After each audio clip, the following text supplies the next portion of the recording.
Hola, empecemos. Si alguna vez viste un aire acondicionado, seguro notaste que hablan de BTU. Pero, ¿qué significa realmente? BTU significa British Thermal Unit y es una unidad que mide energía térmica, es decir, calor. Un BTU es la cantidad de calor necesaria para elevar 1 grado Fahrenheit la temperatura de 1 libra de agua. En aire acondicionado, los BTU indican cuánta cantidad de calor puede remover un equipo. Entre mayor sea el número de BTU, mayor será la capacidad del sistema para enfriar un espacio.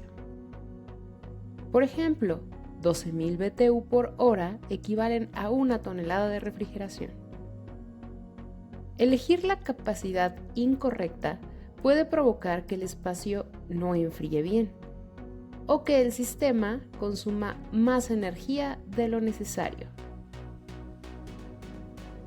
Entender los BTU es fundamental para dimensionar correctamente cualquier sistema de climatización. Esto es Bitácora Técnica, donde la ingeniería se explica clara y sencilla.